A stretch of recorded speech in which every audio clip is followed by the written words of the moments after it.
Amigos de Cuatro Vientos, ¿qué tal? ¿Cómo les va? Esperemos que hayan pasado un fin de semana muy tranquilo, muy a gusto, con mucha salud y pues feliz y contentos, amigos y amigas, por estar con nosotros acá en Cuatro Vientos, nuestra plataforma 4B TV.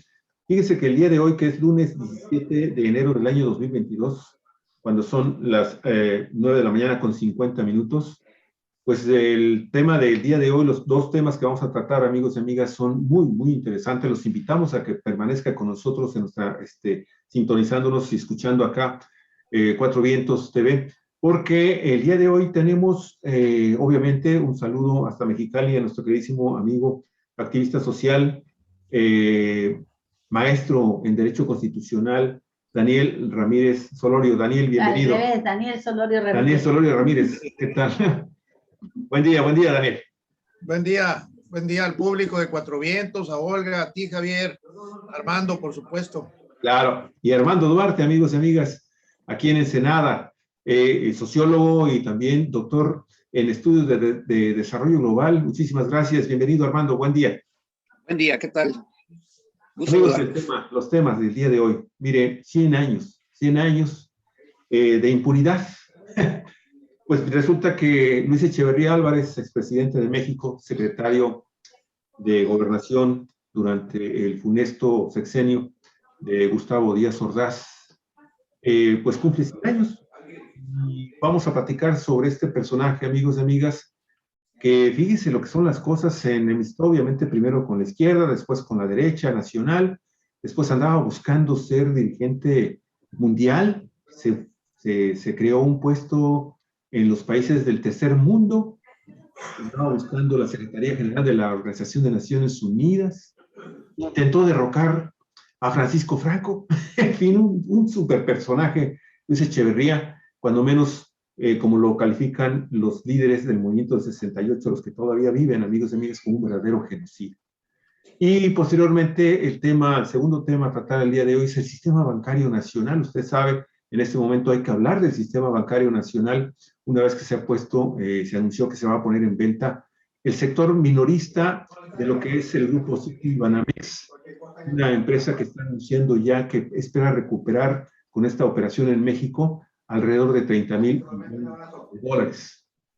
Así están los temas, Orgalicia. ¿Cómo te va?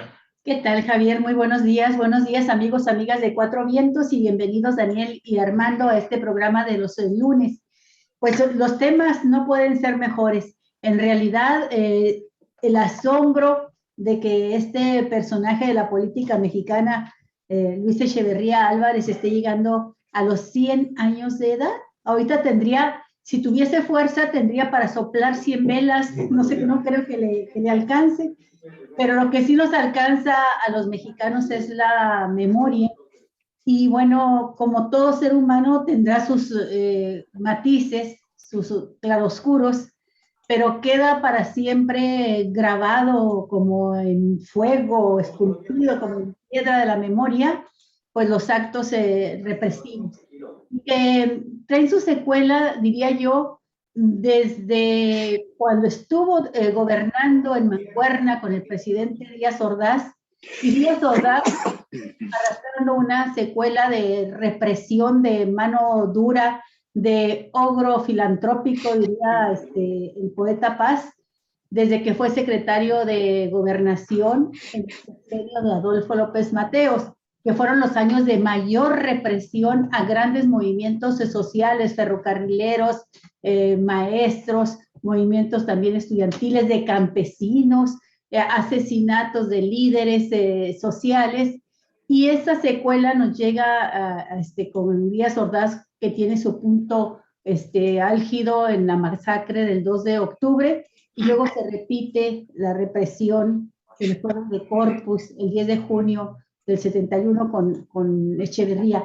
Yo diría son los años en que realmente empieza la guerra sucia contra el pueblo mexicano y sus organizaciones, y sobre todo los jóvenes que pugnaron ante la desesperación, la lucha armada. Precisamente el sábado pasado se cumplió el 50 aniversario de la triple expropiación, le llaman a los bancos, 3 bancos de Chihuahua, que fue el primer movimiento guerrillero urbano de trascendencia y tenía como propósito pues unificar a las guerrillas, a los movimientos guerrilleros, pero pues quedó en una tragedia, en un desastre, en el asesinato, la muerte y asesinato a mansalva de varios de los guerrilleros, pero hizo explosión un movimiento social muy fuerte de apoyo a este movimiento. Bueno, todo esto está enmarcado dentro de la historia del personaje que vamos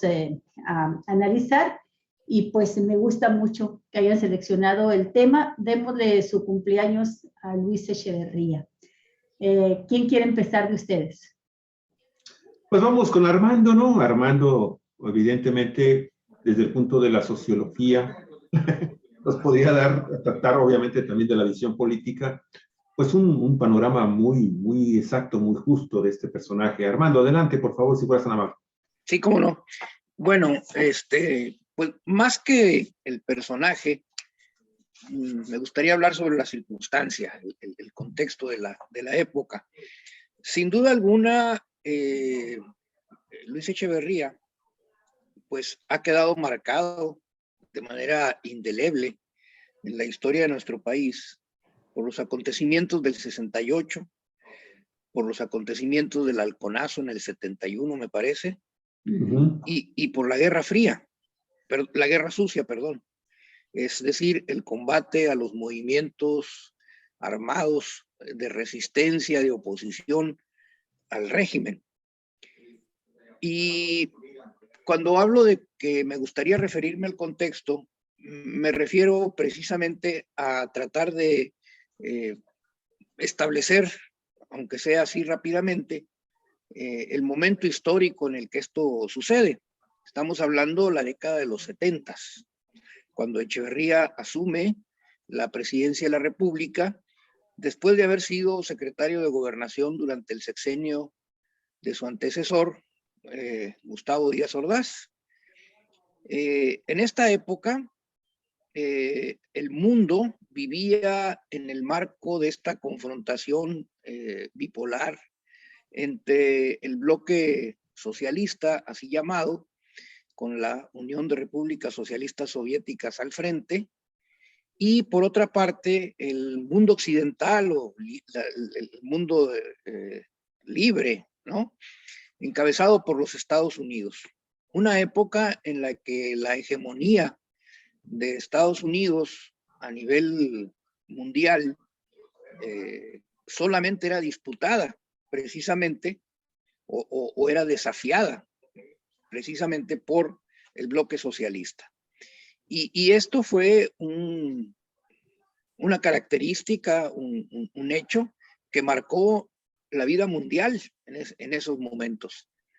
En los Estados Unidos habían puesto en marcha una teoría o una doctrina en materia de política exterior conocida como la política de contención, que era la de tratar de mantener al comunismo dentro de las fronteras de la Unión Soviética y algunos otros países. Es decir, la prioridad en materia de política exterior para los Estados Unidos, para el gobierno de los Estados Unidos, era mantener o evitar que el comunismo se expandiera. Esa fue la razón de su intervención en Corea, por ejemplo, en los 50s, más antes en la guerra civil de Grecia, poquito antes de los 50s, 48 me parece, y posteriormente pues en Vietnam. Y es en ese contexto en el que, bueno, y no se diga otras intervenciones en otros países, pero esos serían como los más destacados. En África, por ejemplo. Pero en el caso de América Latina, hacia la década de los 70s, ¿verdad? Los Estados Unidos estaban impulsando una política de reestructuración de las relaciones económicas del capitalismo a nivel mundial. Había tenido como antecedente un estudio que realizaron connotados especialistas en política, en sociología, en economía, agrupados en torno de una institución que se llamó la Trilateral, que hicieron un estudio para tratar de determinar las causas de la crisis del sistema capitalista que en ese entonces se había expandido por todo el mundo y buscar una solución a esa crisis.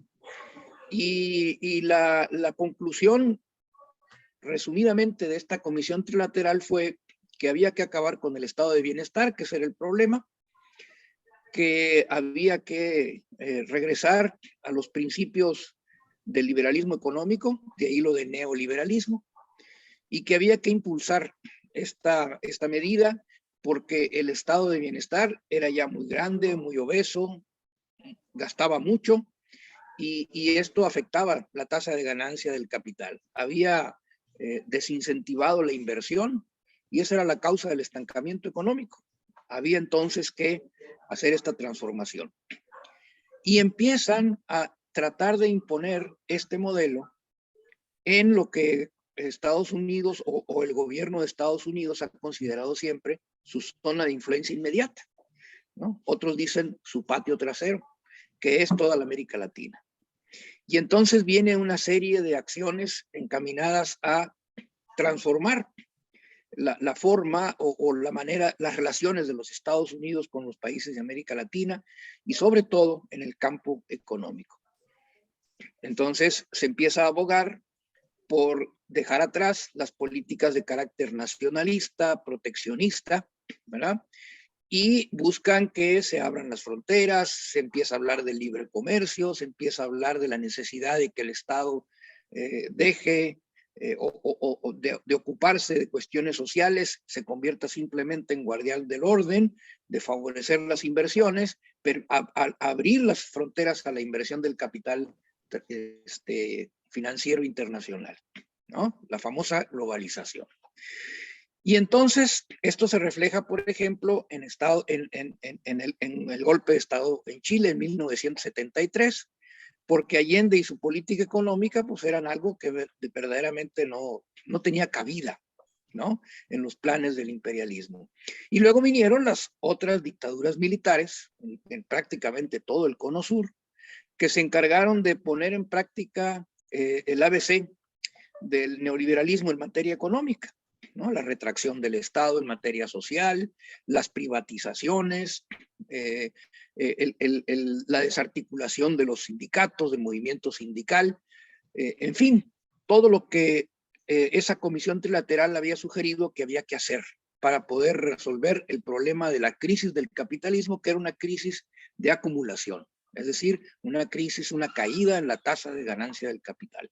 Y hay evidencias de ello, ¿no? Hay estudios, hay datos duros que muestran cómo efectivamente la tasa de ganancia del capital se iba reduciendo y de esa manera, pues había, digamos que en el ánimo de los inversionistas, menos incentivos para promover el desarrollo de la economía. Entonces, concentraron sus fuerzas en transformar esa situación. En el caso de México, no fue la excepción, se dio también este conflicto y se dio precisamente durante el régimen de Luis Echeverría. Porque Luis Echeverría venía de esa tradición del nacionalismo revolucionario, como se le llamó en algún momento, a esta corriente de pensamiento dentro del Estado mexicano que surgió, pues, desde la época del cardenismo. Y entonces, al interior del grupo, en el gobierno, en el poder, se da una confrontación con respecto al modelo económico. Y estaban aquellos que se llamaban los estructuralistas, que eran un conjunto de economistas, algunos de ellos ocupando posiciones muy importantes en el gobierno mexicano, que abogaban por la aplicación, no por la apertura de las fronteras, no por la globalización, sino de pasar a una segunda fase en la sustitución de importaciones que había sido tan exitosa en la década de los 50 y buena parte de los 60 con el milagro mexicano y que permitió la industrialización del país. Bueno, estos estructuralistas, inspirados en las ideas de Raúl Prebisch, este economista que presidía la CEPAL en ese entonces y que había diseñado esta estrategia de la sustitución de importaciones, industrialización por sustitución de importaciones, que había que dar el segundo paso. Es decir, ya no sustituir solamente aquella producción industrial destinada al consumo de la gente, sino sustituir también las importaciones en industria pesada, ¿no? Industria automotriz, aeronáutica, o sea, pasar ya a una nueva etapa. Obviamente esto requería de una fuerte intervención del Estado en la economía, cosa que iba totalmente en contra del credo neoliberal que en ese entonces ya se estaba impulsando, ¿no? Y había dentro del aparato del Estado mexicano pues una corriente muy fuerte que abogaba por lo otro, por el neoliberalismo, por la apertura de las fronteras, muy vinculado a los intereses de los grandes capitales en México, particularmente el Grupo Monterrey. Y esto es lo que, en opinión de algunos autores como Luis Basáñez, que escribió un libro que se llama La disputa por la hegemonía, el origen del conflicto de Echeverría con el Grupo Monterrey. Un conflicto que empezó a afectar el gobierno de Echeverría en sus primeros años, porque la economía en México empezó a tener un descenso en su crecimiento. Recordemos que en aquel entonces las tasas de crecimiento de la economía mexicana eran muy altas, 5 o 6%. Los primeros años de Echeverría se vino abajo ese crecimiento económico, precisamente porque el sector empresarial empezó a regatear la inversión y a detener la economía. Y entonces Echeverría, que en ese entonces apoyaba a los estructuralistas, esta corriente contraria al neoliberalismo, lanza un plan, ¿sí?, para reactivar esta situación. Y dijo, bueno, si la iniciativa privada no invierte, el Estado tiene que invertir, pero para que el Estado invierta tiene que tener recursos. Y formula una reforma fiscal muy, digamos, progresiva, en el sentido de gravar al gran capital. Estamos hablando de los 1972, más o menos. Y como reacción a esto, se viene toda una ofensiva del sector empresarial. Y empiezan a surgir ahí, particularmente en el Grupo Monterrey, empresarios que empiezan a participar más activamente en política y a oponerse abiertamente a la estrategia del régimen. Se da ese conflicto. Echeverría busca tender puentes con el Grupo Monterrey y empieza a llegarse, a tratar de granjearse la amistad de este empresario neolonés, Garza Sada. Se lo lleva en las giras, esto lo narra Basáñez en su libro, ¿verdad? Constantemente tenían comunicación y Echeverría buscaba que la intervención de Garza Sada pudiese ir limando las asperezas con el Grupo Monterrey. Ya sabemos nosotros la historia. Garza Sada es asesinado en 1973 por un comando de la Liga Comunista 23 de septiembre en un intento de secuestro. Otra estrategia de Echeverría fue granjearse el apoyo de los sectores populares. Y parte de su estrategia estuvo orientada al reparto de tierras. Echeverría es el presidente que después de Cárdenas más tierras repartió. Muchas de ellas inútiles, pero digamos que repartió una gran cantidad de hectáreas a los campesinos. Otorgó muchas concesiones. Y el líder que llevaba esto era Alfredo B. Bonfil, era el líder de la CTM, en el que se apoyaba fuertemente Luis Echeverría. Pues Alfredo B. Bonfil es asesinado en 1973. Y aunado a todo esto, hubo un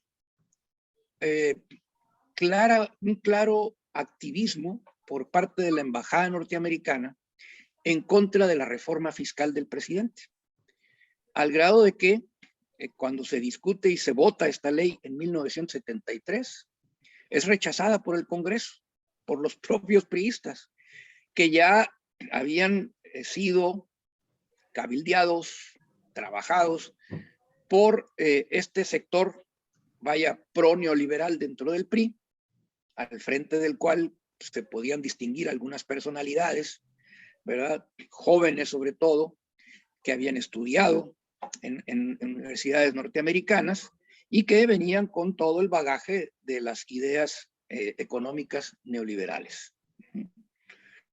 Y que también habían sido objeto del cabildeo por parte de la embajada norteamericana. Al grado de que, bueno, esa reforma se va abajo y entonces el recurso que le queda al gobierno de Echeverría para poder contar con los recursos suficientes y mantener las tasas de crecimiento económico que se mantuvieron casi hasta el final del sexenio, pues fue la deuda. Y México empezó a endeudarse y empezó a crecer la deuda. Fue la época precisamente en la que los capitales financieros internacionales buscaron colocar deuda en los países en desarrollo. En opinión de algunos estudiosos, ¿sí? Como la doctora Susan George de los Estados Unidos, que señalaron que fue una estrategia de dominación, porque empezaron a ofrecer la deuda con tasas por debajo de la inflación, el 1.5% de interés anual. O sea, era dinero muy barato. Y era la oportunidad de muchos países de poder resolver los problemas de su déficit financiero, su déficit público. México no fue la excepción.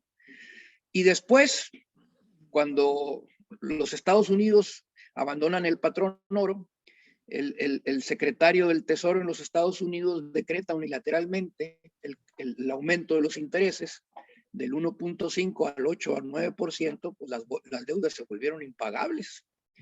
Y entonces se viene la crisis de finales del sexenio de Echeverría, con aquella devaluación del peso frente al dólar, que se había mantenido en una paridad del 12.50 durante mucho tiempo, y que ahí empezó a crecer y superó los 20 pesos por dólar, de aquellos viejos pesos, ¿no? Y entonces la economía mexicana se vio enfrentada a una situación de crisis muy fuerte, ¿no? Entonces, ese es, digamos, el escenario en el que se da el gobierno de Luis Echeverría. Este aspecto de la historia es poco comentado porque sin duda alguna resultó opacado por los otros acontecimientos, como cuáles, bueno, la responsabilidad de Echeverría durante la masacre del 68 y posteriormente la situación que se da con el halconazo en 1971 y la Guerra Fría. Perdón, la Guerra Sucia. Hay que tomar en cuenta que en ese entonces, ya como parte de las medidas de contención que los Estados Unidos habían venido impulsando en el mundo, se había creado la Escuela de las Américas para preparar allí a los mandos militares de los países latinoamericanos en las luchas de contrainsurgencia.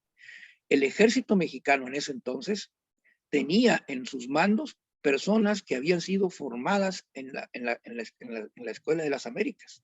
Y todo esto de la Guerra Sucia era la aplicación concreta de las estrategias y las tácticas que los generales mexicanos habían aprendido durante los cursos en esta escuela, en donde los militares norteamericanos preparaban a los militares latinoamericanos para enfrentar cualquier tipo de levantamiento o de resistencia en contra de esto. Estaba fresca la Revolución Cubana, el experimento del Che Guevara en Bolivia, estaban ahí latentes y entonces había en los ejércitos de toda la América Latina una predisposición al combate, a la guerrilla, con las estrategias que la Escuela de las Américas había promovido. México no fue la excepción. Ahí está, digamos, alguna parte de la explicación de la reacción de todo esto, ¿no? Y había al interior del gobierno mexicano una veta anticomunista muy fuerte. Recuerden ustedes las declaraciones que hizo en su momento y posteriormente Díaz Ordaz con relación al tema del 68. Él decía que él se sentía orgulloso de haber tenido la oportunidad de defender al país en contra de la conjura comunista. Un discurso macartista por completo, que había sido impulsado, promovido por el gobierno norteamericano, por el Estado, el Departamento de Estado norteamericano, la Embajada norteamericana en nuestro país. Y en ese sentido también, ¿verdad? Cómo es que la postura de Echeverría frente a esta situación, porque también en la estrategia de Echeverría estaba el recomponer las relaciones del Estado con los estudiantes. En la época de Echeverría, hay que ver los datos, ¿verdad? Fue una época en la que el gobierno mexicano destinó grandes cantidades del presupuesto al apoyo a la educación universitaria. Y desarrolló una estrategia de cooptación de líderes, invitarlos al Estado. Algunos líderes empezaron a pasarse, no a pasarse en el sentido de que ahora ya no soy aquello, ahora soy esto, sino que empezaron a ocupar puestos importantes dentro de la administración de Echeverría, ¿no?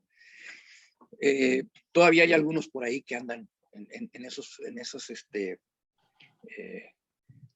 posturas, ¿no? Posiciones. Por ahí hubo alguno que andaba en la Secretaría de Educación recientemente, todavía no recuerdo el nombre, ¿verdad? De esos líderes de la época, ¿no? Entonces, francamente, le tocó vivir un momento muy complicado de transición en el mundo, con fuerzas muy poderosas que se movieron para desautorizar, deslegitimar a su régimen, pero por otra parte también, bueno, pues están estos hechos que son incuestionables, ¿verdad? Y por los cuales a Echeverría se le recuerda como la mano detrás del 68 y todo lo que tuvo que ver con la guerra sucia. Sobre este tema, Armando, una anotación que viene, creo yo, a complementar parte de lo último que se ha estado mencionando, del papel que jugó Luis Echeverría en el combate al comunismo internacional, y que es tema de polémica al día de hoy, precisamente porque se acaba de publicar 2 o 3 días atrás un libro por Augusto Gómez Villanueva. No sé si ustedes recuerden a este secretario que era de la Reforma Agraria, sí, o secretario. secretario. Sí. Y él, acuérdense que se autodeclaró también precandidato o candidato a la presidencia de la República, un hombre totalmente afín a Luis Echeverría. Y él, a lo que hace referencia el día de hoy, en una entrevista que se publica con La Jornada, creo que es ahí donde se está publicando esta entrevista que le hicieron con motivo de la elaboración de su libro sobre Luis Echeverría, es precisamente el hecho de que durante su gobierno la CIA, esta Central de Inteligencia estadounidense, estuvo tratando de boicotear al gobierno presidencial de Luis Echeverría, cuando para todos es totalmente conocido que tanto Luis Echeverría como Gustavo Díaz Ordaz y otros expresidentes de México, pues eran miembros destacados como agentes contratados por la CIA, ¿sí? Y entonces ese es un tema de polémica en este momento, precisamente, que algunos líderes del movimiento del 68, al momento de que le aplican el epitafio de que este señor es un genocida, pues recuerdan precisamente la forma en cómo Luis Echeverría siguió a pie juntillas las órdenes de la misma CIA, precisamente para desestabilizar primero, sí, al comunismo mexicano, ¿sí?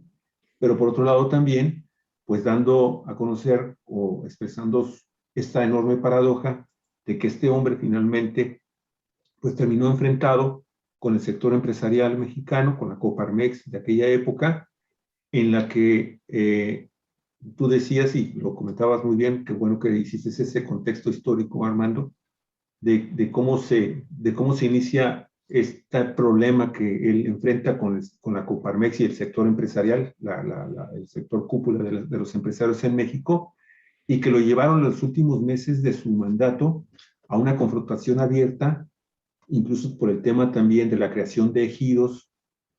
Ustedes recordarán precisamente otro de los temas que están en este momento también en boga en nuestro país, crear un ejido en zonas que estaban dominadas en aquel entonces, pues por un grupo muy selecto de grandes agroempresarios que a lo largo de todo lo que viene siendo el Valle del Yaqui, y que le provocaron también una enorme inestabilidad económica al final de su sexenio, que llevó precisamente a que se creara una devaluación de nuestra moneda después de varios años de estabilidad, y que se fueron finalmente profundizando más esta crisis económica cuando llega y finalmente José López Portillo, su sucesor en la presidencia, se ve prácticamente obligado a generar una de las mayores devaluaciones de aquella época de nuestra moneda. Nada más quería sentar estos datos, pues si sirven también como parte del contexto histórico y del papel que jugó, ¿no? Este doble papel como presidente, pero también como destacado agente de la CIA, y que pues ahora resulta que no, que según lo que dice Gómez Villanueva en su libro, pues no, pues la CIA era un desestabilizador del gobierno del presidente Echeverría. Sí. Daniel, tu análisis, Daniel. Yo me permito, antes de darte la palabra, nada más plantear casi lo mismo que dijo Armando, pero volteando la causa y el efecto.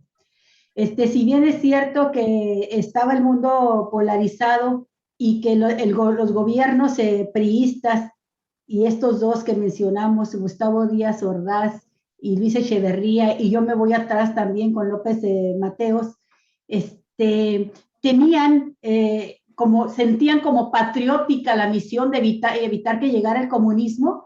Lo cierto es que todas las luchas sociales, no nada más la guerrilla, todas las luchas sociales y los movimientos de esas décadas, de esos sexenios, tenían banderas democráticas. No estaban planteando la revolución. Había grupos, por supuesto, que se planteaban la revolución, pero a lo que reprimieron fue a los ferrocarrileros, a los maestros, a los médicos, a los que estaban buscando la democracia sindical.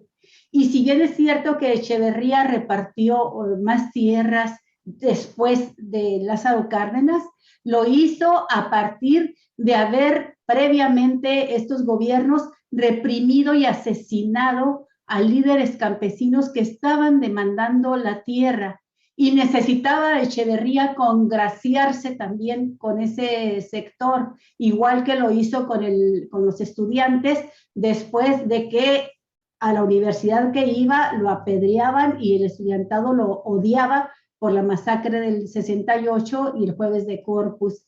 Entonces es esta cara del logro filantrópico de paz, de la represión y el paternalismo, pero también reconozco que hay todavía hoy en día algunos políticos que se sienten echeverristas, incluso lo justifican, lo apoyan. Pero yo nada más quería subrayar esto y señalar que incluso aquellos que se fueron a la guerrilla, muchos no siguieron en la izquierda y en la izquierda socialista, pero incluso los que se fueron a la guerrilla previamente intentaron la vía político-electoral. El mismo Lucio Cabañas fue candidato a diputado, junto con el grupo del Frente Electoral del Pueblo, que encabezó en su momento Ramón Danzós Palomino como candidato presidencial y sin registro, y buscaban el registro electoral. No se los dieron. Y no solamente no se los dieron, sino que reprimieron a los líderes. Genaro Vázquez igual buscó ser candidato.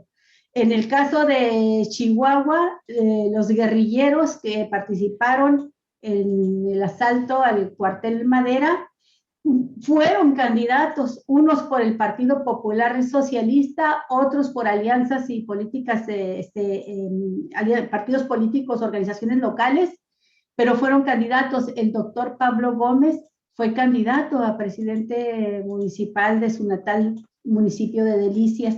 Entonces, fue una represión sistemática y se tomó como pretexto la lucha contra el comunismo, porque no había en ese momento ni un movimiento armado, ni una guerrilla fuerte, organizada, ni una bandera del movimiento de masas que planteara la instauración del socialismo. Eran luchas democráticas, era la erogación del artículo 45, era el artículo de disolución social, y bueno, era la lucha por la democracia, eso era nada más. Y a esa lucha por la democracia le respondieron con una represión tremenda, ¿no? Entonces, y creo que por eso es que Echeverría pasa a la historia como el iniciador. Yo le doy también ese mérito a López Mateos como iniciador de la represión y la guerra sucia a los movimientos, junto con Gustavo Díaz Ordaz. Adelante, Daniel. Bueno, pues en primer lugar, pues un saludo muy cordial a nuestro público de Cuatro Vientos. Y segundo, pues decir que hablar en unos minutos, unos cuantos minutos de un personaje tan complejo como Luis Echeverría, pues no cabe, no es posible. Por tanto, yo apuntaré unas cuantas pinceladas. Primero tengo presente que las elecciones de julio de 1970 fue la primera vez que yo tenía credencial de elector y le negué mi voto.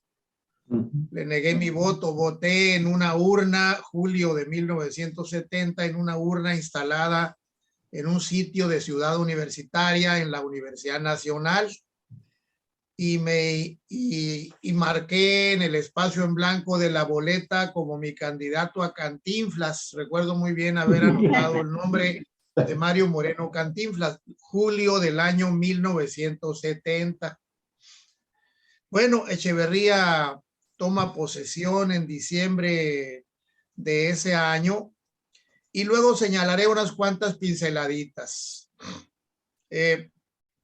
Más o menos a la mitad, dentro de la primera mitad del año 71, Luis Echeverría visita Baja California, visita el Valle de Mexicali y decreta algo que da lugar a que todavía existan en la actualidad hombres campesinos, ejidatarios, agricultores ya muy grandes de edad, que lo recuerdan a Luis Echeverría con mucho aprecio. Lo recuerdan con mucho aprecio porque dictó una medida consistente en cancelar las deudas que traían arrastrando los campesinos de Baja California con la banca oficial. Decretó la cancelación y la reanudación de los créditos a los campesinos. Eso fue muy aplaudido por los campesinos y todavía hay mucha gente que lo narra, que lo refiere. Inclusive lo refiere hoy, este día, en un escrito, Lorenzo López Lima. Acabo de leer hace un rato allí en redes sociales un escrito que publica Lorenzo López Lima, un hombre que fue cercano a Luis Echeverría y que narra algunas cosas de estos detalles que hacen que todavía haya gente que recuerda con gratitud al expresidente Echeverría. Pero claro, Luis Echeverría, bueno, para mucha gente todavía suena muy fuerte ese dato que acaba de dar Javier en su intervención anterior. Es sabido ya, muy documentado y muy público, que Luis Echeverría y Gustavo Díaz Ordaz eran agentes al servicio de la CIA. Efectivamente lo eran.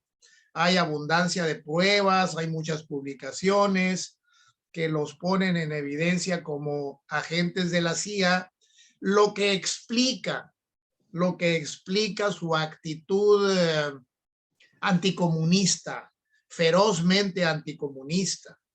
Pero a diferencia de Díaz Ordaz, Echeverría desarrolló capacidad de fingir apoyo a las izquierdas, Así es.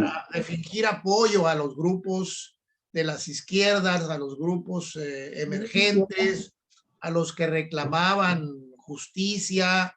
Echeverría tuvo esa característica de saber fingir apoyo a los grupos de izquierda mientras entregaba todos los recursos del país a la derecha empresarial mexicana.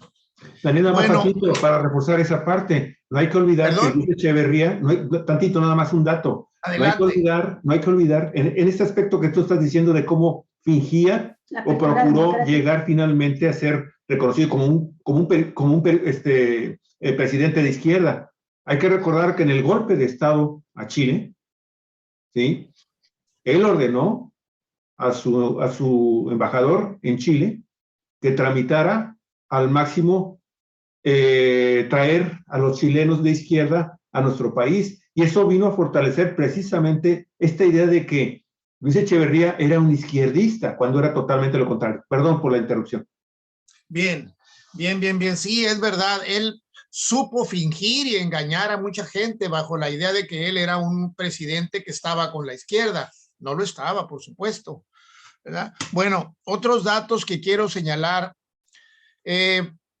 Luis Echeverría tenía ese estilo de gobernar que describió muy bien en su libro que se llama así, El estilo personal de gobernar, don Daniel Cosío Villegas. Algunos de ustedes quizás recuerden ese libro, El estilo personal de gobernar, publicado más o menos por 1972, cuando ya Echeverría llevaba casi 2 años en el ejercicio de su presidencia. Y bueno, una de las características del presidente Echeverría era viajar donde quiera. Tenía una maleta llena de dinero, una maleta repleta de dinero. Tenía ayudantes que traían dinero en efectivo para repartir a la gente. Y así repartía en lugares donde se juntaba mucha gente y le pedían apoyo. Ordenaba entregarles cantidades en efectivo a la gente sin ningún control de nada, como unas verdaderas dádivas, ¿no? Pues para tratar de granjearse, como dijiste hace rato, Javier, el apoyo de las clases populares.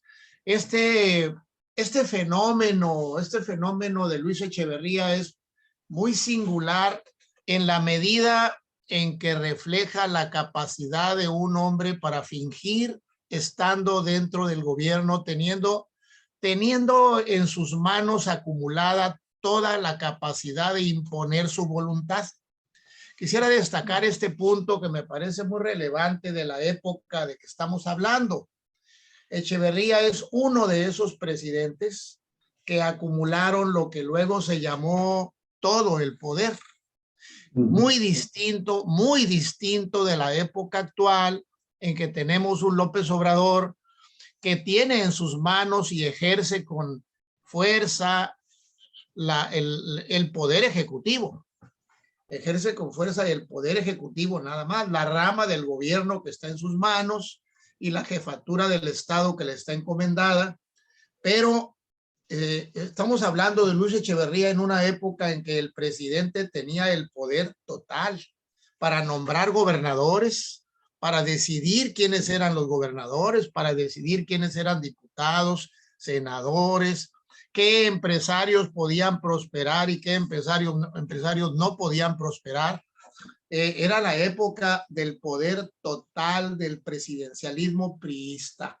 Ese presidencialismo priista que se desvaneció en la medida en que la sociedad mexicana se fue pluralizando, se fue democratizando, entre comillas, al menos, y hubo más participación popular. Por el momento es lo que digo y seguimos conversando. Adelante. Sí, adelante, Armando, tus opiniones. Oye, nada más tantito, porque quería comentar por qué es tan querido también en Baja California, Daniel, Luis Echeverría. Fíjate que a mí me sorprendió hace aproximadamente unos 10, 12 años un par de reconocidos investigadores del CICESE, del Centro de Investigación Científica de Educación Superior de Ensenada, que estaban buscando y que impulsaron en aquel entonces, desde sus tribunas académicas, que el gremio académico del CICESE y posteriormente el gremio académico de todo Baja California montaran una especie de homenaje, una ceremonia de homenaje, invitando a Luis Echeverría a que estuviera aquí en Ensenada, para reconocer su gran obra, la gran obra civil y política que realizó durante su gobierno Luis Echeverría Álvarez. Y yo le pregunté, oye, le digo, pero Luis Echeverría está considerado como uno de los grandes genocidas de nuestro país, como presidente de la República, un autoritario, un represor. Y bueno, ya en aquella época se hablaba de que era un agente de la CIA. Y me dijo, ¿qué te pasa? Se indignó, se molestó conmigo. Yo lo consideraba, y de ahí perdimos la amistad, yo lo consideraba un amigo, una persona muy inteligente, y me sorprendió mucho su actitud y me contó, es que mira, Luis Echeverría, gracias a Luis Echeverría, todo el estado, toda la zona sur de Baja California y el norte de Baja California Sur nos unimos a través de la carretera transpeninsular. Luis Echeverría impulsó la carrera de oceanografía a nivel internacional.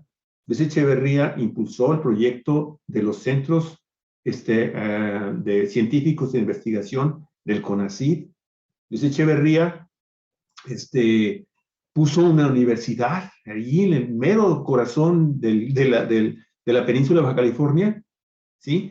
No sé si ustedes recordarán la Universidad del Desierto, que duró ahí creo que como un año, desapareció, y ahí están las ruinas ahí convertidas ahora en oficinas del ejército mexicano en el puro paralelo 28 que divide Baja California con Baja California Sur.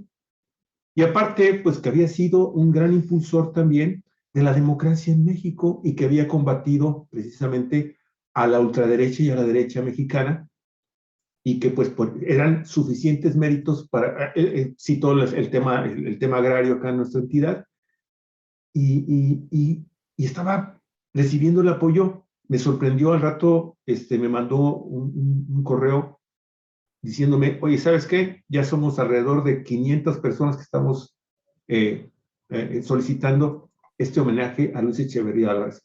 No sé qué fue lo que sucedió, después ya no supe nada más de él, creo que, te digo, hubo ese desgaste en nuestra relación personal, pero hace un año volví a leer en redes sociales, había un grupo también de académicos, ya no del CICESE, de otra institución, aquí incluso hasta la gente del mismo colegio me sorprendió, que estaban apoyando de nueva cuenta crear un homenaje a Luis Echeverría Álvarez aquí en Baja California. De esa magnitud es el cariño que algunos baja californianos le tienen a este personaje. Nada más quería, para complementar tu idea, Daniel, la información que tú diste de cómo Luis Echeverría acá, pues tiene sus seguidores, ¿no? A ver, Daniel, quizá te faltó el otro lado de la medalla, Luis Echeverría como un simulador, pero también una izquierda, una parte, un sector de la izquierda muy dado a acomodarse al poder, a ser aceptado por este. Hay que recordar, por ejemplo, pues que en esos tiempos el Partido Popular Socialista apoyó a todas las candidaturas presidenciales, entre ellas la de Gustavo Díaz Ordaz y por supuesto la de Luis Echeverría, y fue el único que se metió a apoyar a la de José López Portillo en el 76, cuando no había contrincante enfrente, porque fue el único que fue con registro. El otro que iba pero sin registro fue el líder campesino ferrocarrilero Valentín Campas Salazar.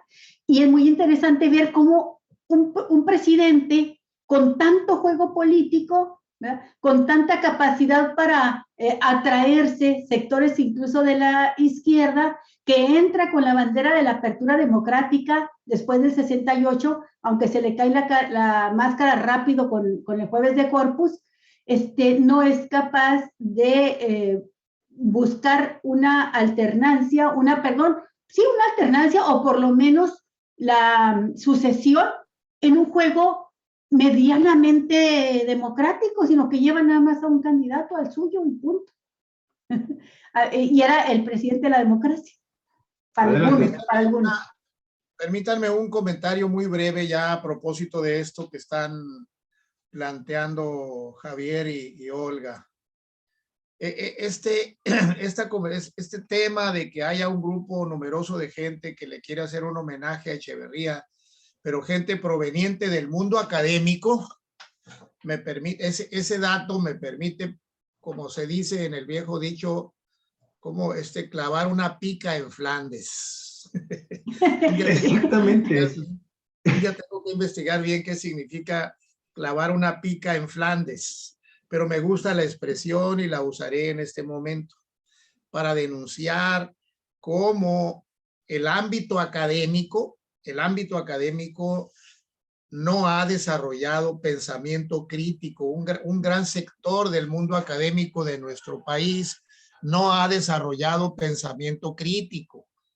Y por ejemplo, dice gente universitarios, dicen, Echeverría nos hizo mucho bien porque nos dotó de edificios a la UABC, nos dotó de esto allá en Ensenada, nos dotó de esto, eso es suficiente. Ya no importa los crímenes del 68, los crímenes del 71, la guerra sucia, los asesinatos de Genaro Vázquez Rojas y de Lucio Cabañas, la represión, eso ya no importa. Vino y nos dio edificios, vino y nos repartió dinero. El sector académico, en el sector académico hay un sector sin pensamiento crítico. Ese es el resultado. Ese tipo de cosas grotescas se ven así. Sí, sí. Pero bueno. Daniel, no importa que Luis Echeverría haya dado un golpe en contra del periódico y el periodista más importante que tuvo nuestro país en el siglo pasado, porque hay que recordar que Julio Scherer García y el periódico Excelsior también fueron objeto de las venganzas de este personaje. Sí, hay que recordar que les mandó a crear un conflicto interno, ¿sí? Al periódico Excelsior, dirigido en aquel entonces y muy dignamente por Julio Scherer García, debido a la línea editorial y a la línea informativa del periódico, del aquel entonces independiente periódico Excelsior, ¿sí? De todas las atrocidades que estaba cometiendo este personaje, Luis Echeverría Álvarez. Y les crea un conflicto con un tema relacionado con un fraccionamiento en la colonia tasqueña, en la zona de Tasqueña, en la zona sureste de la Ciudad de México, que le valió precisamente que al interior del periódico Excelsior, que es y sigue siendo, creo, todavía una cooperativa, ¿sí? Metió esquiroles en una asamblea de la cooperativa Excelsior para destituir a Julio Scherer como director del periódico, y eso originó que Julio Scherer, después de esa asamblea, ¿sí? En donde hubo incluso presencia de agentes federales encubiertos, ¿sí? Saliera renunciando en ese momento a la dirección y al periódico, acompañado de un muy selecto grupo de intelectuales de aquella época y de reporteros, periodistas y algún personal administrativo, ¿sí? A fundar posteriormente lo que conocemos como la revista Proceso. Y ese golpe al periodismo independiente, a la libertad de expresión, al derecho a la información y a la libertad de prensa, ¿sí? Se lo dio Luis Echeverría Álvarez. Bien, eso ha pasado, sí. Adelante, Armando. Bueno, pues yo, como lo dije al principio, me interesa más que el personaje, el análisis del contexto en el que se da su actuación como presidente de la República, porque me parece que es un momento muy importante en la historia de nuestro país. Es en la derrota del grupo de, vamos a llamarlo así, políticos mexicanos al interior del grupo gobernante, identificados con un proyecto de desarrollo independiente. Es la derrota al interior de este grupo lo que marcó posteriormente el futuro de nuestro país, el advenimiento del neoliberalismo. La sucesión de Luis Echeverría estuvo marcada precisamente por este conflicto, esta, digamos, confrontación tan fuerte que se dio entre Echeverría y el sector empresarial, los propios Estados Unidos, y logra, dadas los usos y costumbres y las prácticas del Estado mexicano, colocar a una persona muy cercana a él, a José López Portillo, como el candidato del PRI. Y José López Portillo inicia su gestión, recordemos ustedes, en medio de esta crisis que se estaba dando, y lanza una serie de iniciativas políticas orientadas a tratar de desmontar ese estado de confrontación que se daba en ese entonces.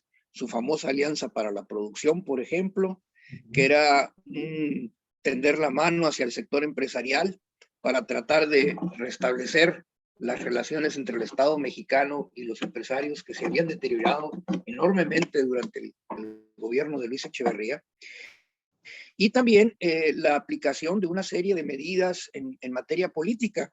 La amnistía a los guerrilleros, ustedes recordarán, una ley de amnistía en la que ofreció a los guerrilleros que estaban a salto de mata, perseguidos por las fuerzas del orden en México, a que se regresaran a la vida política, y promovió una reforma, y aquí Reyes Heroles tuvo una participación muy importante, Jesús Reyes Heroles padre, ¿no? Una participación muy importante en una reforma política en 1977, 78, en la que habría la posibilidad de que los partidos minoritarios, incluso de corrientes distintas a las tradicionales, lograran el registro y encauzaran sus inquietudes políticas en un marco de la institucional. Esta reforma política permitió que la presencia de la oposición en el Congreso fuese mucho mayor. Se obtuvieron su registro en aquel entonces 2 partidos de izquierda, el Partido Comunista Mexicano y el Partido Socialista de los Trabajadores, y un partido de derecha, el Partido Demócrata Mexicano. Estos 3 partidos se suman a los ya existentes, se reformula el sistema de partidos en México, pero sobre todo se abre la posibilidad de que en el Congreso de la República hubiese mayor representación de la oposición, que en ese entonces se limitaba a 25 diputados de un total de 300, menos del 10%. Con esta reforma que incorpora al sistema electoral mexicano el concepto de representación proporcional, ya la oposición podía tener 100 diputados de un total de 500, hasta 100 diputados de un total de 500, el 20% del Congreso, y que paulatinamente fue aumentando. Ya después fueron por la vía de la representación proporcional 200 de los 500, ¿no? De tal manera que ya era casi un 40% del Congreso. Y esto sumado a la, digamos, mayor competencia que se empezó a propiciar también como consecuencia de todo esto, en 1997 la oposición gana la mayoría en la Cámara. Esto inició 20 años antes, con esta reforma política promovida por López Portillo, que buscaba de esa manera, digamos, reformular las bases del sistema político mexicano, ¿verdad? Y tratando de alguna manera mantener a flote la idea de que México lograra una vía de desarrollo económica no tan dependiente de los Estados Unidos, no en el plan de la globalización. Y recordemos que López Portillo, cuando se viene el descubrimiento de Cantarell, ¿verdad?, y que México se convierte en una potencia petrolera, utiliza los recursos para tratar de industrializar el país, de impulsar una serie de medidas de carácter económico orientadas precisamente en esta dirección. Bueno, conocemos la historia, mucha corrupción en este sexenio de López Portillo, poca seriedad en el manejo de la economía,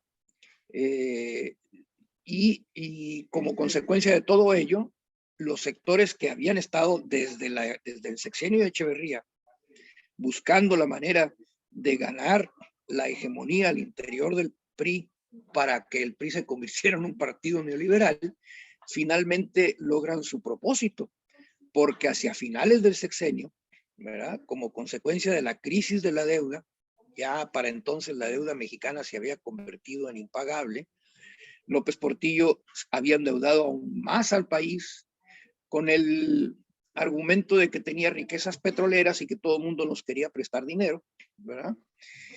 Fíjense ustedes, en esa época, creo que fue en 1980, el porcentaje de inversión en la economía, por única o primera vez en la historia de nuestro país, el Estado invirtió más que la iniciativa privada. La inversión en la economía, ¿no? Ahorita es una proporción, creo que del 85 privada y 15 del Estado. A lo mejor con esto de Pemex y la reforma eléctrica y otras cosas, a lo mejor aumentamos al 20%. En la época de López Portillo, el Estado invirtió más del 50% del total de la inversión en la economía mexicana. Esto evidentemente iba totalmente en el sentido contrario al modelo neoliberal, de que el Estado sacara las manos de la economía. Y bueno, se viene otra vez la ofensiva, ¿verdad? En contra de López Portillo, caen los precios del petróleo, se le desbarata todo su plan, ¿verdad? Se viene la enorme crisis económica de finales de los 80s y una fuga de capitales, que es una de las estrategias de la derecha, ¿verdad? Por excelencia para desestabilizar la economía de un país. México se quedó prácticamente sin reservas. Ahorita tenemos 200,000 millones. En la época de López Portillo casi quedó en ceros la cuenta de reservas internacionales en México. De ahí la nacionalización de la banca, porque la banca, en alianza con los sectores industriales, se ponían de acuerdo para facilitar la salida de capitales. Los dólares que captaba la banca privada se entregaban inmediatamente les avisaban a los industriales, estos sacaban el dinero y iban y lo depositaban en cuentas en el extranjero. Fue un saqueo de las finanzas públicas, causa, entre otras cosas, no es la única, pero esto no quiere decir que no haya tenido responsabilidad López Portillo, pero fue producto de una estrategia pensada con el propósito de derrotar al sector digamos, antineoliberal del Estado mexicano y poder lograr que la sucesión presidencial se resolviese en favor de un representante del neoliberalismo. Y ahí es donde entró Miguel de la Madrid Hurtado. Dentro de ese grupo antineoliberal del PRI se encontraba Cuauhtémoc Cárdenas y se encontraba Muñoz Ledo. Y es después de esta crisis que ellos empiezan a pugnar porque al interior del partido se mantuviese la presencia de este sector. Lo hacen durante todo el sexenio de Miguel de la Madrid y hacia el final del mismo, recordemos, Cuauhtémoc Cárdenas busca la presidencia de la República a través del PRI, busca la candidatura del PRI, pero ya para entonces el sector neoliberal era hegemónico al interior del partido. Le cierran el camino y esa es la causa por la cual Cuauhtémoc Cárdenas abandona el PRI, forma la Corriente Democrática junto con Muñoz Ledo, con Ifigenia Martínez y otros destacados priistas no neoliberales, ¿sí? Y procura presentar una alternativa. Fue cuando se forma el Frente Democrático Nacional, se da la elección del 88 y Salinas, conspicuo representante del sector neoliberal dentro del PRI, ¿verdad?, se impone a través de un gran fraude electoral. Y ahí se cambió todo. Esto tiene sus raíces desde ese conflicto que mencioné ya al principio, que empieza a darse en el seno del Estado mexicano durante el sexenio de Echeverría, que culmina precisamente con la imposición de Salinas con este fraude electoral. Por eso es importante estudiar este periodo, porque ahí está para comprender la génesis del neoliberalismo en México. En América del Sur, el neoliberalismo se impone de la mano de los militares. En México, hacia finales, y lo recordarán muy bien ustedes, hacia finales del sexenio de Echeverría, el rumor del golpe de Estado militar era muy fuerte. Yo me atrevo a sostener la hipótesis de que había un distanciamiento del Ejecutivo con respecto del ejército, un ejército dominado por mandos formados en la Escuela de las Américas. Es una hipótesis, no tengo elementos ni tiempo he tenido para estudiarlo, ¿no? Pero la circunstancia es, ¿no? Que hay una serie de hechos que si uno los empieza a unir, da pie para que esta hipótesis no sea, digamos, una ocurrencia. Puede que esté equivocada, pero me parece que hay elementos que justificarían por lo menos una investigación. Estaba leyendo ahorita que ustedes lo mencionaban esta situación, un artículo que publicaron unas académicas mexicanas que se llama Los rumores desestabilizadores contra el gobierno de Luis Echeverría Álvarez, 1972-1976. Está publicada en este portal que se llama Cielo, ¿verdad? Y en este artículo describen lo que hoy conocemos como la guerra, como el golpe de Estado blando.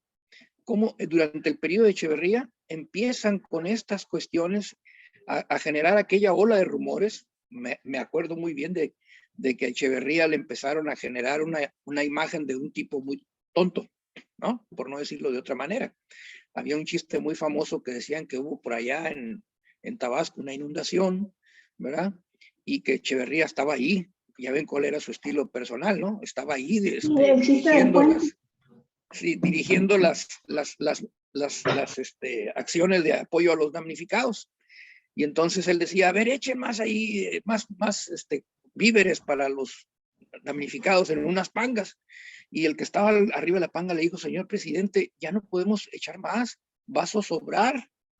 Y que Echeverría le contesta, pues más vale que zozobre y no que falte, ¿no? Era así como la imagen de un tipo tonto, por no decirlo de otra manera, ¿no? Entonces, todo este artículo describe esta campaña de desprestigio promovida desde los sectores más reaccionarios y el conflicto muy claro entre la derecha, hay que decirlo así con todas sus palabras, la derecha mexicana, la derecha empresarial, la derecha panista, que en ese entonces es cuando se consolida esa alianza, surge el liderazgo después como el de Maquillo, ¿no? Acuérdense ustedes de aquella reunión que hubo en el cerro de, no me acuerdo cuál era el nombre, allá en Chipinque. Ajá. Los encapuchados de Chipinque en Monterrey. Chipinque, sí, una reunión conspirativa. Y de ahí surgen los rumores del golpe de Estado. Estaba reciente el golpe de Estado en Chile, ¿verdad? Las dictaduras militares en América Latina. En México no hubo necesidad de impulsar el golpe de Estado, o más bien pienso que tuvo éxito la estrategia de que fuesen los cuadros formados en los Estados Unidos con mentalidad neoliberal las que asumieran el control del partido en el gobierno y que decidieran la sucesión presidencial, empezando con Miguel de la Madrid y consolidándola con la de Salinas en el 88. A pesar de la resistencia de ese sector nacionalista del interior del PRI, del cual Cuauhtémoc Cárdenas, Muñoz Ledo y Ifigenia Martínez fueron representantes muy destacados, que no encontraron la manera, que fueron obstaculizados al interior del PRI y que buscaron por otra parte, y eso dio origen al surgimiento de la corriente democrática, del PRD, de liderazgos como el de AMLO, de López Obrador y de movimientos como Morena. Así es. Sí. Daniel, adelante, por favor. Hace rato pediste la palabra, si fueras tan amable, y sin olvidar que fue precisamente en esta transición entre los gobiernos de Gustavo Díaz Ordaz y Luis Echeverría, donde fallece de manera trágica en un accidente aéreo Carlos Madrazo, que era un disidente del priismo totalitario. Adelante, Daniel. Nada más te voy a pedir de favor que pongas tu sonido porque lo tienes apagado, si fueras tan amable.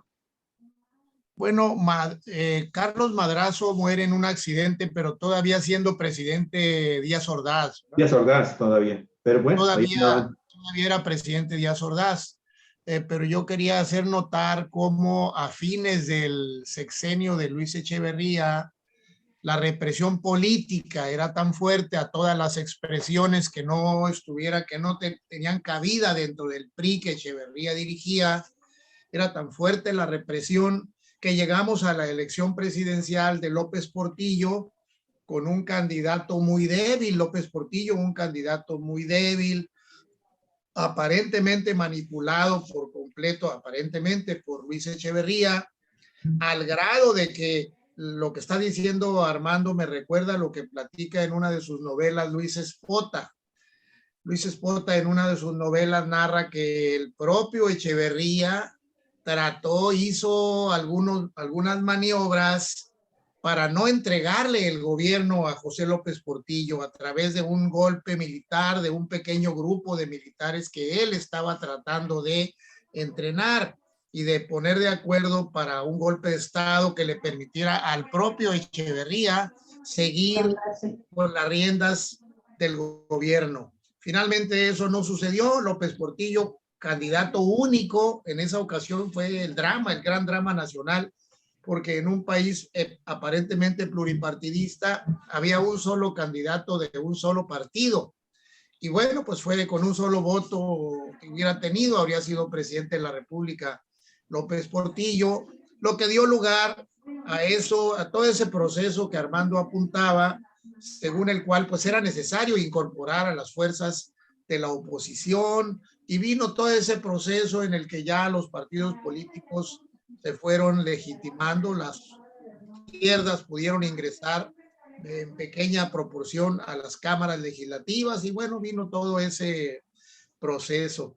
Me parece que tenemos que dejar para la próxima semana lo que apuntamos ahí en el letrerito de hoy, que dice que íbamos a hablar algo de los bancos también, porque no hemos hablado de los bancos y ya se nos fue el tiempo. Yo por mi parte les agradezco mucho, me tengo que ir y pues gracias. Sí, Daniel, muchas gracias. Yo nada más quiero comentar al respecto que bueno, es interesante la hipótesis que plantea Armando Duarte, pero yo también creo que gran parte de esta propaganda que se hizo del golpe contra Echeverría fue algo creado desde Los Pinos. Y desde Los Pinos se insistía en los medios y en todos lados que incluso se acuñó una frase, lea, o sea, Luis Echeverría Álvarez o fascismo. Incluso se hicieron pintas, se salía a hacer pintas, o apoyabas a Luis Echeverría o el país se iba al fascismo. A mí me parece que esta es una de las historias más interesantes a analizar de cómo los fake news se podían trazar desde el poder. Esa es mi hipótesis, que se trazó desde el poder esa consigna a favor de Echeverría y que se llevó al país a tal situación de crisis por la represión, por el autoritarismo, por ese, como dijiste tú, Daniel, ese presidencialismo exacerbado, autoritario, que provocó llegar al 76 sin candidato, sin nadie que le hiciera frente a López Portillo.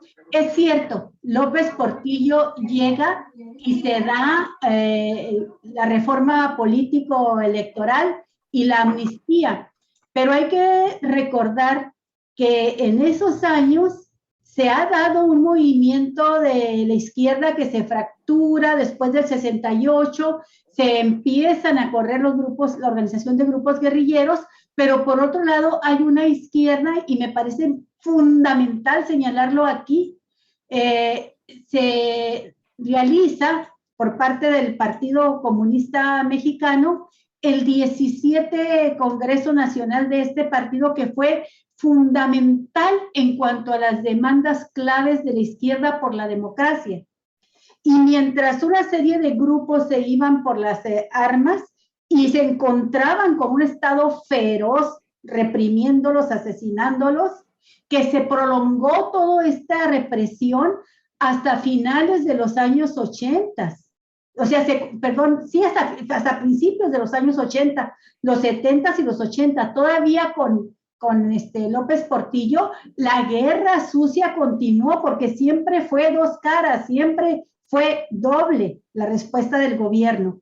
Cuando entra López Portillo, caray, no podía hacer otra cosa más que aceptar la propuesta que le plantea el 17 Congreso del Partido Comunista Mexicano, dirigido por Arnoldo Martínez Verdugo, y con un común acuerdo con Reyes Heroles padre.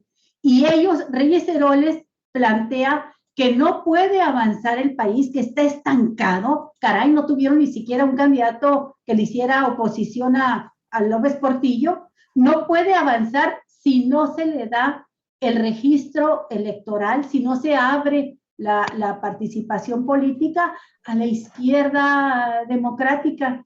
Y es cuando, como dice Armando, logran el registro electoral dos partidos de izquierda, entre ellos el Partido Comunista Mexicano, que fue el que planteó ante Reyes Heroles y ante López Portillo que no se aceptaba ni el registro para el Partido Comunista si no iba acompañado de una reforma política democrática. Y la primera consigna de esa reforma política, la libertad a los presos políticos. A los presos políticos que había dejado el echeverrismo, este gobierno represor, asesino, porque era un gobierno asesino. Ya hay testimonios ahora, por ejemplo, lo comentábamos aquí también con ustedes hace tiempo. Hay el testimonio muy claro de Eberto Castillo y de Scherer, escrito en este libro que tituló Scherer La flaca memoria, la flaca memoria, la terca memoria, en la que narra un capítulo que es realmente escalofriante, exactamente el 10 de junio, mientras ellos no sabían, pero se estaba desarrollando el halconazo. Echeverría invita a los Pinos a comer y a una sesión de trabajo a, ¿cómo se llamaba? Martínez Domínguez, Alfonso Martínez Domínguez, que era jefe de la Ciudad de México, regente se le decía entonces. También a Jan González, que era gobernador del Estado de México, al secretario de Recursos Hidráulicos, Leandro Rovirosa, al director de Obras Públicas, Raúl Ochoa, y los invita a comer para hablar de una obra hidráulica importante que se va a realizar y que involucra al Estado de México y a la Ciudad de México, ¿no? Esta obra hidráulica para las aguas negras.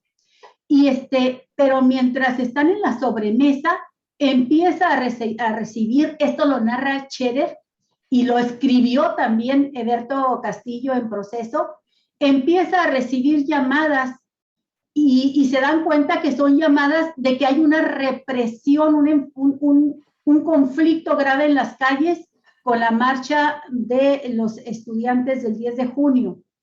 Y en esas llamadas, Echeverría, sin cuidarse en lo más mínimo, sino a propósito, habla en voz fuerte y lo citan textualmente. Sí, dígame, le dice Echeverría, sí, dígame, heridos, llévenlos al campo militar número 1 y no permitan fotografías. Y luego narra el testimonio. Echeverría regresó a la mesa y no tocó el tema. Un rato después se volvió a sonar el teléfono. El ayudante volvió a aparecer con Echeverría llevándolo el teléfono y Echeverría dice, herido uno de los nuestros, muerto, al campo militar. Hay más enfrentamientos, muchos heridos, todos para el campo militar. No, a la Cruz Verde, no permitan fotos, quémenlos. Ese es el relato que hace Eberto Castillo y dice que después de 13 a 14 llamadas, Echeverría habló en voz alta con quienes le informaban y les dio instrucciones siempre la misma. La sangre se nos helaba, dice el testimonio, cada vez que decía, quemen a los muertos, que nada quede, no permitan fotografías. Hasta la fecha, Echeverría no ha comentado este testimonio de Martínez Domínguez, que también se lo confió a Scherer. Entonces, para mí, la personalidad de Echeverría, estoy de acuerdo, hay que ver todo el contexto internacional y nacional, pero era la personalidad de un psicópata, de un asesino, de un simulador, de un hombre que le hizo mucho daño al país y que, bueno, pues lo que hizo fue también administrar la riqueza que ya empezaba con el petróleo, también compró conciencias, por supuesto, y que la guerra sucia que iniciara siendo secretario de Gobernación Gustavo Díaz Ordaz y luego secretario de Gobernación Echeverría y luego ambos presidentes, continuó esa guerra sucia con López Portillo, nada más que era una ruta de las dos vías. Por un lado avanzaba todo este análisis excelente que hizo Armando de este proceso de reforma político, electoral, democrático, de acumulación de fuerzas hacia un cambio por la vía democrática que duró mucho tiempo, pero finalmente logra su fruto en 2018, pero por otro lado, la mano dura, drástica, contra movimientos líderes de movimientos sociales y guerrilleros y los vuelos de la muerte y todo este genocidio, todos esos asesinatos que se siguieron cometiendo también durante el gobierno de López Portillo. Creo que son puntos que no podemos perder de vista. Lo que caracteriza al régimen político mexicano prianista, haya sido de la época del nacionalismo revolucionario o haya sido de la época de Salinas de Gortari, fue neoliberal, fue la represión y la mano dura contra los disidentes de izquierda, contra los movimientos sociales, siempre.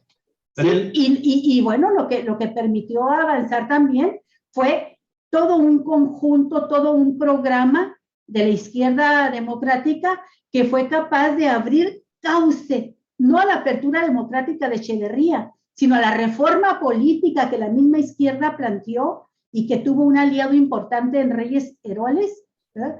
Para ir democratizando al país hasta el momento en que llegamos hoy en día, ¿no?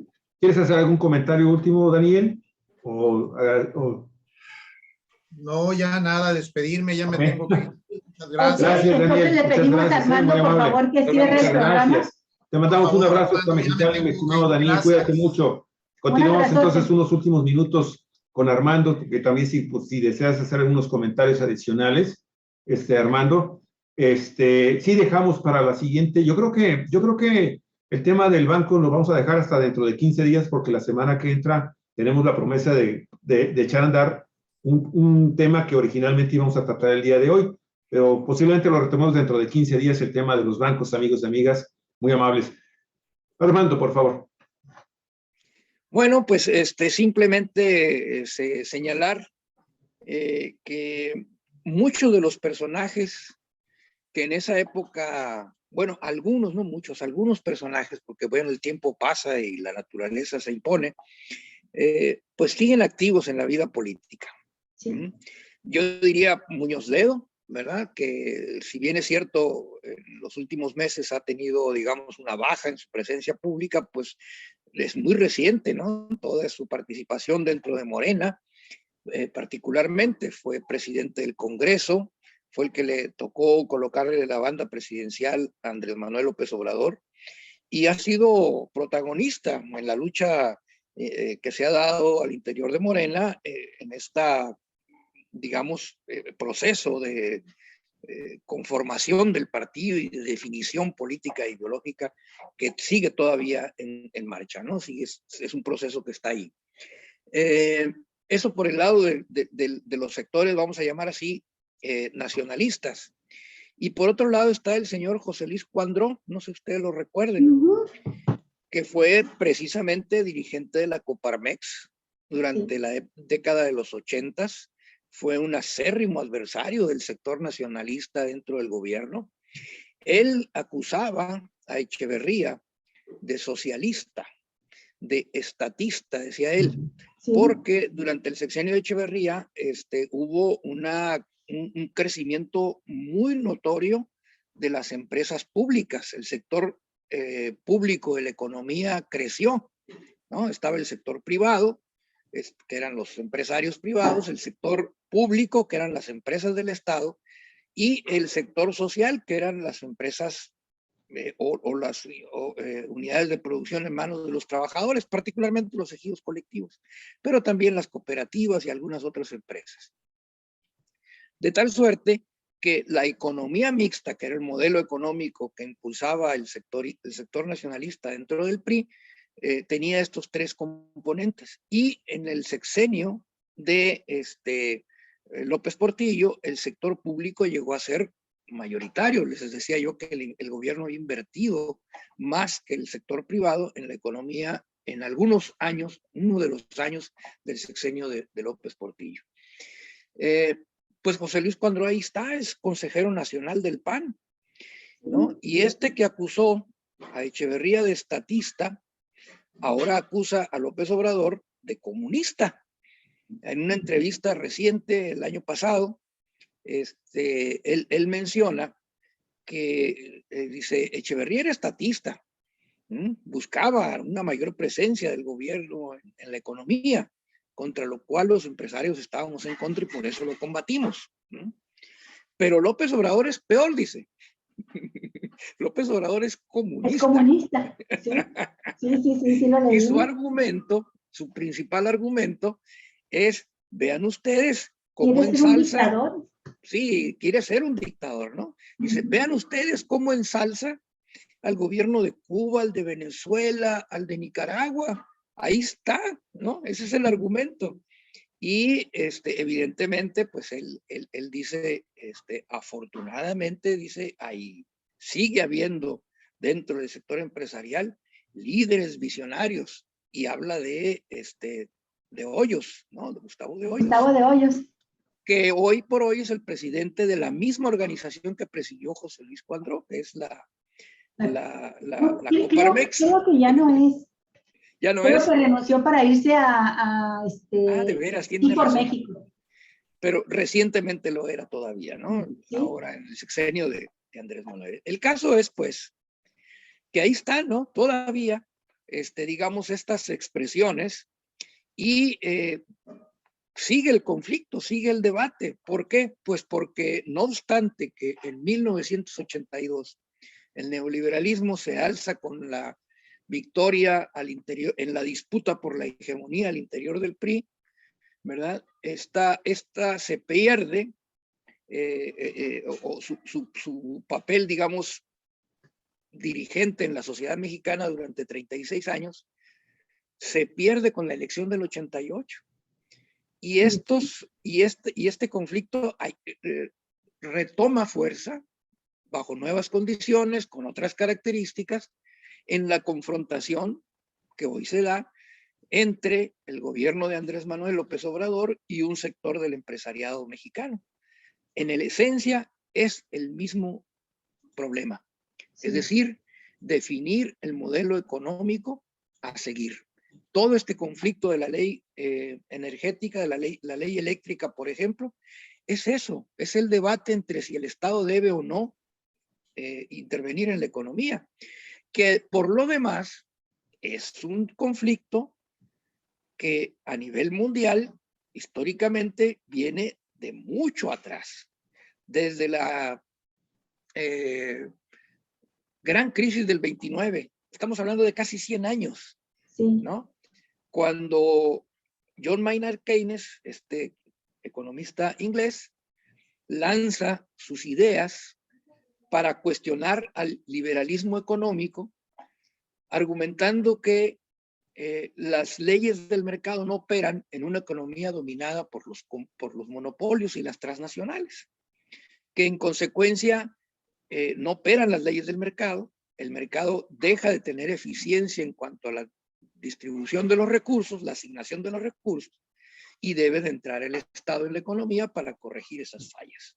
Entonces promueve lo del estado de bienestar, que adquiere importancia en la década de los 50, los 60, los 70, que es el sexenio de Echeverría, ¿verdad?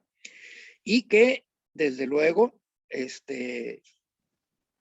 una vez que triunfa ese modelo neoliberal, que regresa a las viejas concepciones de que es el mercado el mecanismo más eficiente para la asignación de los recursos en la sociedad, y que hoy por hoy a nivel mundial está en retirada, ¿no?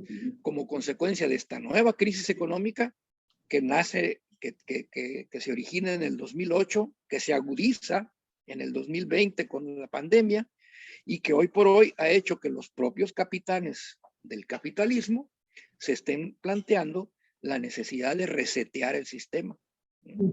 Es decir, de darle una nueva connotación. Curiosamente, en donde el Estado va a jugar un papel muy importante. Entonces el debate ahí está, es un debate inacabado, es una lucha que se está dando.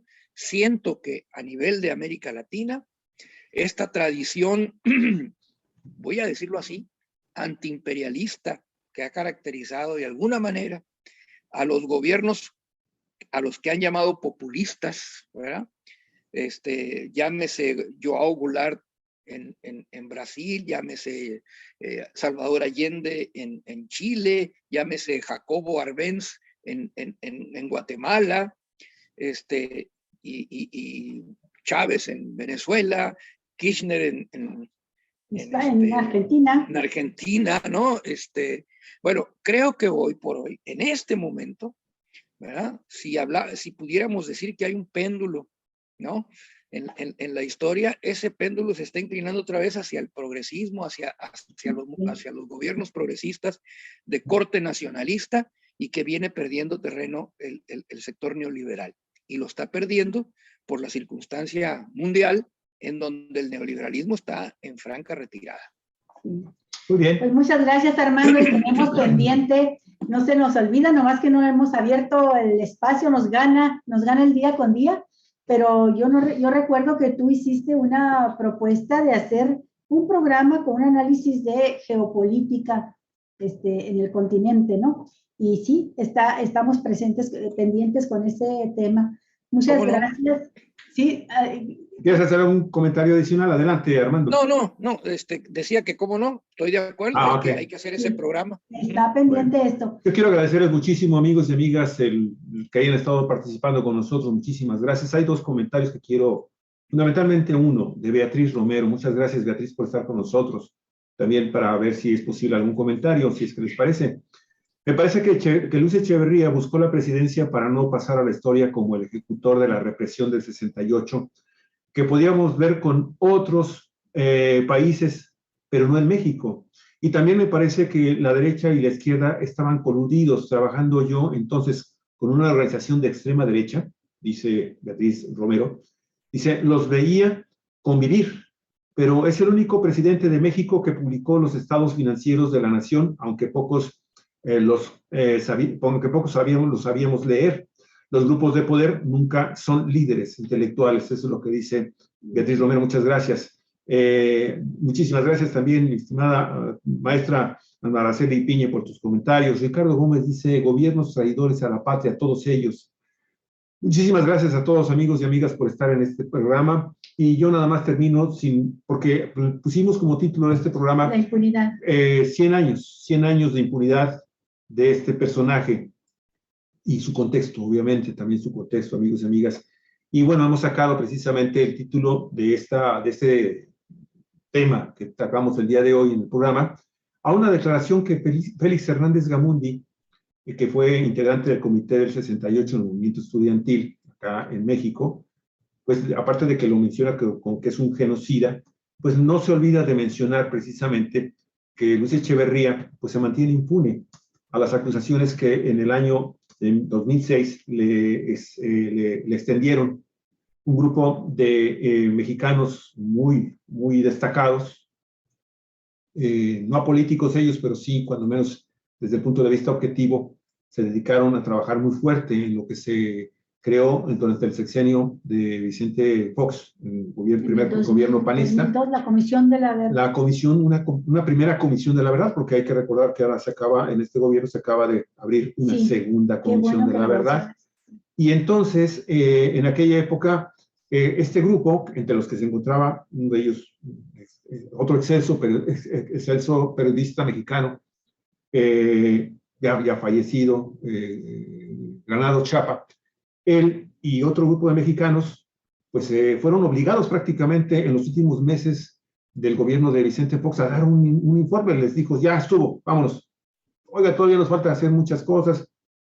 No me importa, ya estoy por cerrar y a mí me urge sacar adelante su informe. Y entonces lo acusaron, entre otros delitos de genocidio. Y hubo una investigación que se abrió en contra de Luis Echeverría Álvarez y que concluyó con una sentencia de una prisión domiciliaria tomada en consideración a su avanzada edad. ¿Quién iba a pensar que este personaje iba a llegar finalmente el día de hoy a 100 años cumplidos y pues totalmente libre? ¿Por qué? Porque obtuvo un amparo. Obtuvo un amparo y eso, amigos y amigas, está estancado. Sencillamente lo dejó ahí totalmente ya fuera del brazo de la ley.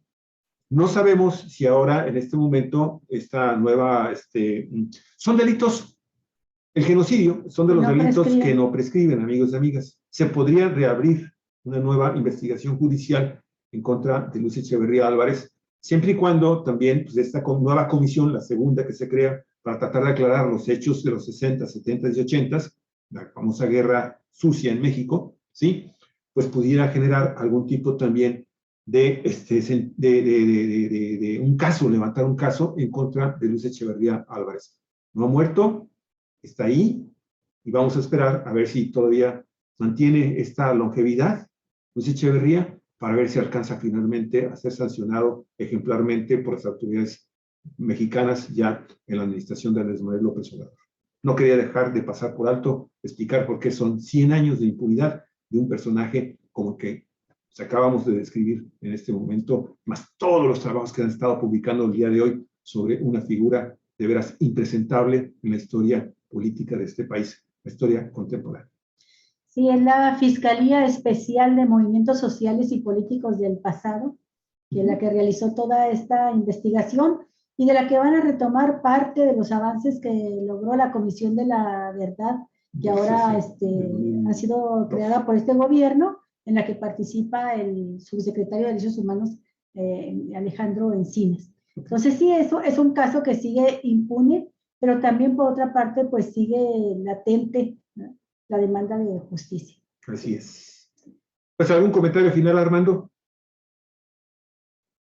Tu micrófono, por favor. Nada más para que despedir, Armando. Sí, pues nada más ya para despedirnos. Ha sido muy interesante el tema del día de hoy. Quedan muchas cosas pendientes, ¿verdad? Pero bueno, habrá ocasión en otro momento de volver al tema. Gracias. Así Gracias, es. muy amable. Hasta pronto, Armando. Un abrazo. Y bueno, amigos, pues agradecerles mucho el favor de su atención, muy amable por sus comentarios. Muchas gracias por compartir el programa. Muchísimas gracias. Y pues nos estamos viendo y escuchando hasta el día de mañana, ¿verdad? Sí. Hasta mañana, de nueva cuenta, retomamos nuestras transmisiones a las 8 de la mañana con Lucy Hernández, tema de San Quintín. San Quintín se está poniendo muy, muy interesante.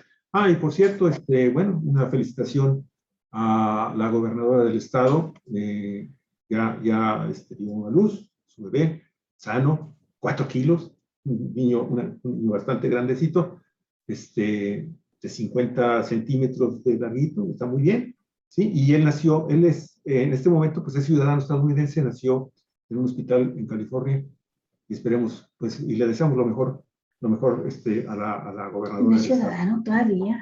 Nació en Estados Unidos, ya lo es. Bueno, pues muchas gracias, felicidades. Gracias. Y nos vemos mañana. Hasta pronto. Hasta pronto, amigos.